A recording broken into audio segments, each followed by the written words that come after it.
warahmatullahi wabarakatuh. Alhamdulillahi haqqa hamdih, wassalatu wassalamu ala man la nabiyya min ba'dih, wa ala alihi wa sahbihi wa jundih, amma ba'd. Masih bersama Al-Quran bercerita, rekan-rekan semuanya, mahasiswa yang dirahmati Allah Subhanahu wa ta'ala. Wa daraballahu mathalan qaryatan kanat aminatan mutmainnatan ya'tiha rizquha ragadan min kulli makan fakafarat bi an'umillah fa'adzaqaha Allahu libasal ju' wal khauf bima kanu yasna'un. Kisah ini adalah berkenaan dengan famine atau drought atau masa paceklik yang berakibat kemudian dengan kelaparan sehingga orang-orang Quraisy makan bulu-bulu unta yang dicampur dengan darah karena kekeringan dan karena masa paceklik yang dialami sebagaimana masa paceklik di masa Nabi Yusuf alaihissalam. Kisah tersebut direkam di dalam surah An-Nahl ayat 112. Wa daraballahu mathalan qaryatan kanat aminatan. Kalau kita merujuk ke dalam Sahih Bukhari atau misalnya juga yang juga dijelaskan oleh beberapa mufassirin, ayat ini berkenaan setelah orang-orang Quraisy itu menyakiti Rasulullah SAW dan bahkan melakukan pengusiran kepada Rasulullah SAW, terutama kepada Bani Mudhar. Misalnya digambarkan oleh Abdullah, innama kana hadha li'anna Quraisyan lamma sta'saw 'ala an-nabiy sallallahu alaihi wasallam da'a 'alaihim bisinina ya kasinai Yusuf. Ketika orang-orang Quraisy itu berbuat maksiat ya sampai pada taraf tadi ya, pembunuhan, pengusiran, boikot kepada Rasulullah SAW ya, kemudian sampai kemudian Nabiullah Muhammad SAW diusir ya, mereka ini kemudian Nabi Muhammad SAW berdoa kepada mereka ini dengan doanya Nabi Yusuf alaihissalam agar mereka ini diberikan tahun-tahun sebagaimana tahun-tahun yang dihadapi oleh Nabi Yusuf di Mesir dulu, yaitu drought and famine ya. Fa'asabahum, maka kemudian mereka menghadapi kesusahan yang sama sebagaimana kesusahan yang dihadapi oleh orang Mesir saat itu, sampai hatta akalul idham, sampai mereka makan tulang ya. Jangan pikirin sop buntut ya, ini bukan ya. Hatta akalut ta'am faja'ala ar-rajulu yanzuru ila as-sama' fayara ma bainahu wa bainaha ka hay'ati ad-dukhan min al-juhdi fa anzalallahu ta'ala fartakib yawma ta'ti as-sama' bi dukhanin mubin yaghsan nas hadza 'adzabun 'alim ila akhirih ya. Sampai orang itu ngelihat ke langit ya seakan-akan ini akan muncul dukhon ya, awan atau smoke ya. Smoke itu asap ya yang menggulung-gulung dan mereka ketakutan semuanya seakan-akan gambaran dari kehancuran yang akan Allah timpakan kepada para pendurhaka ini orang-orang Quraisy. Maka kemudian Abu Sufyan mendatangi Rasulullah SAW di Madinah dan dia berkata, ya Rasulullah, istasqillah li Mudhar, ya Rasulullah, tolonglah mintakan doa kepada Allah SWT agar Allah menghujani Bani Mudhar. Fa innaha qad halakat, hancur mereka sekarang karena kekeringan berkepanjangan. Limudhar innaka lajari ya, nanti Rasulullah SAW fastasqa fasuqu fanazalat dan seterusnya. Di riwayat yang lain Rasulullah SAW mendoakan Allahumma sdud wat'ataka ala mudhar waj'alha alaihim sinina kasini Yusuf, kata Rasulullah SAW. Ya Allah, usdud, kencangkan ya, kuatkan amarahmu atau murkamu ya, hukumanmu ala Mudhar, kepada Bani Mudhar, dan jadikan bagi mereka tahun-tahun sebagaimana tahunnya Nabi Yusuf ya. Akhirnya mereka sampai makan sebagaimana yang dijelaskannya apa saja, tulang, darah dia makan karena saking tidak ada makanannya. Abu Sufyan datang, ya Muhammad, kata Abu Sufyan datang ke Madinah, innaka ji'ta ta'muru bisilaturrahim, kata dia, engkau itu datang memerintahkan kepada kami untuk menyambungkan tali silaturahim, wal'af, dan memaafkan.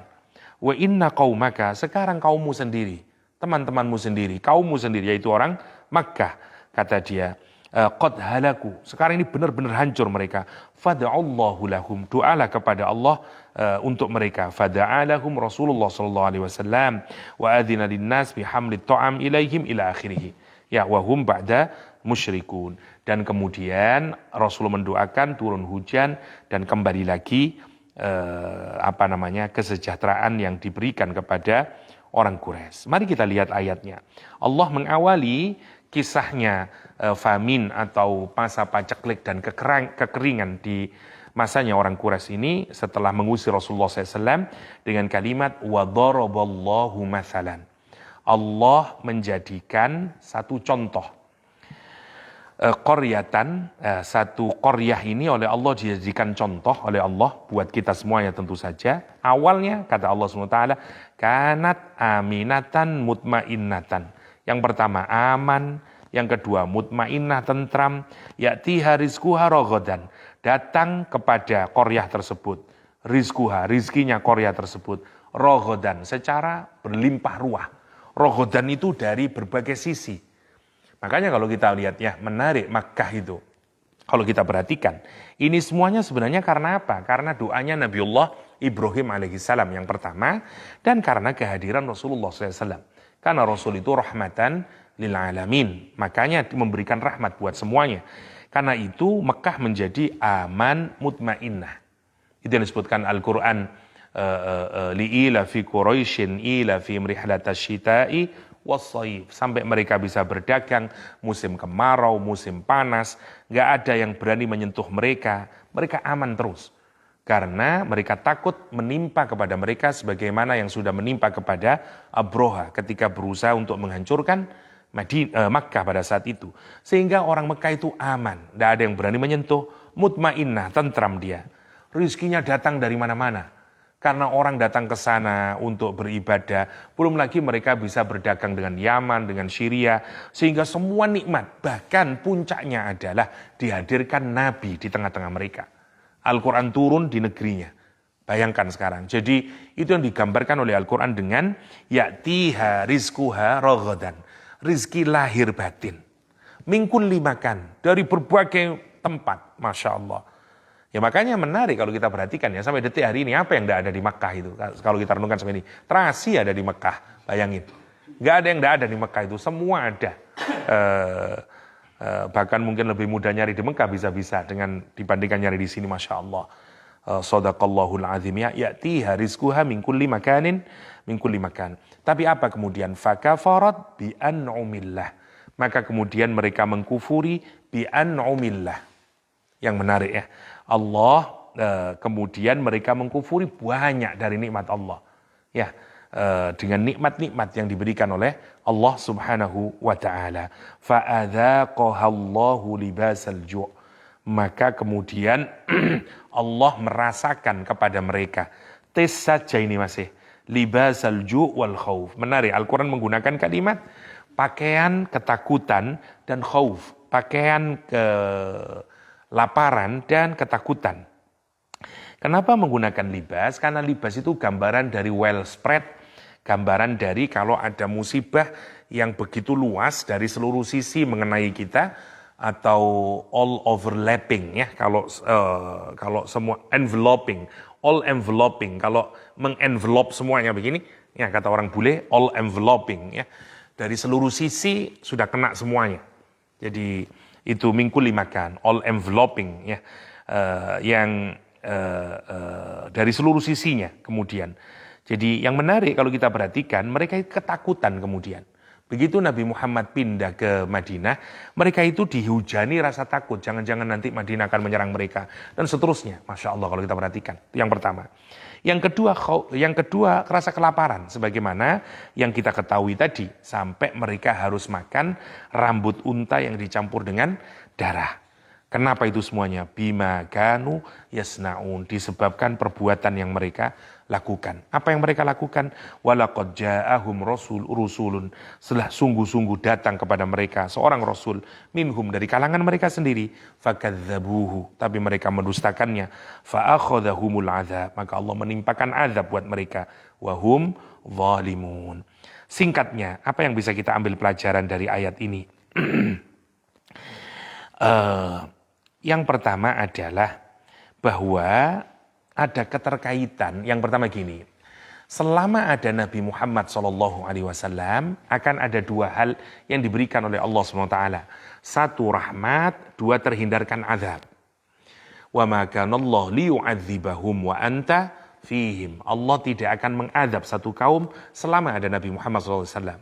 Karena itu selama masih ada Nabi Muhammad di Makkah, meskipun orang Mekah melakukan perbuatan yang amat sangat mengerikan kepada Nabi Muhammad, tetap tidak diazab oleh Allah SWT. Itu bagian dari rahmatan lil alamin. Yang pertama. Yang kedua, turun rahmat. Berbagai macam itu. Lah, begitu dia mengkufuri Nabi, ya, diusir Rasulullah SAW, mulai turun azab. Sampai nanti puncaknya adalah perang Badar, kata para ulama tafsir. Perang Badar itu puncak dari azab yang diberikan oleh Allah Subhanahu wa taala. Kenapa? Karena kekufuran mereka. Jadi kekufuran itu bisa menghilangkan dua tadi. Satu, menghilangkan rahmat. Dua, mendatangkan azab. Kapan? Kalau kita sudah diguyur nikmat oleh Allah Subhanahu wa taala. Kalau kita ini diguyur oleh nikmat, ya udah banyak dapat nikmat dari Allah Subhanahu wa taala, tapi kemudian kita kok kufur terhadap nikmat itu, dua hal yang biasanya nanti akan diberikan oleh Allah SWT. Satu, dicabut rahmatnya. Dua, kemudian kita diazab. Ada Qarun, case-nya, ya, dan sekian banyak contoh yang bisa kita lihat dari orang yang telah diguyur oleh Allah SWT dengan nikmat, tapi kemudian dia mengkufuri. Ya, rahmatnya Allah SWT, nikmatnya Allah Subhanahu wa ta'ala. Seperti Abu Jahal. Masya Allah, Abu Jahal diriwayatkan satu riwayat, dia itu menyembelih kambing atau unta itu 1 minggu sekali. Kan orang kaya. Dan setiap ada orang yang datang kepada dia, anak-anak yatim, miskin datang kepada dia, dia ambil kayu dan dia harde itu. Sana. Ya. Dan itu yang disebut oleh Al-Quran dengan yadu'ul yatim. Yadu'ul yatim. Padahal dia weekly. Ya, kan orang kaya, Masya Allah. Atau ada juga yang menyebutkan ini yad'ul yatim. Kenapa? Karena dipanggil saja untuk dibuli. Sini. Tolong buang ini. Dipikir anak yatim itu nanti akan diberi. Tapi setelah disuruh-suruh, dia disuruh pergi lagi. Dia hanya sekedar untuk dipanggil, tapi tidak pernah dikasih. Makanya bacanya boleh dikasih tasdid, boleh dibuang tasdidnya, dibaca takhfif. Ya. Yad'u, dari kata da'a kemudian. Untuk menuju apa? Ini perilaku orang-orang yang telah diguyur dengan nikmat oleh Allah Subhanahu wa ta'ala, tapi kemudian dia tidak bersyukur. Apa akibatnya? Kata Allah, fa'adzaqahallahu libasal ju'i wal khawf. Maka nanti dikasih dikasih tes oleh Allah sehingga dia merasakan pakaian kelaparan dan ketakutan.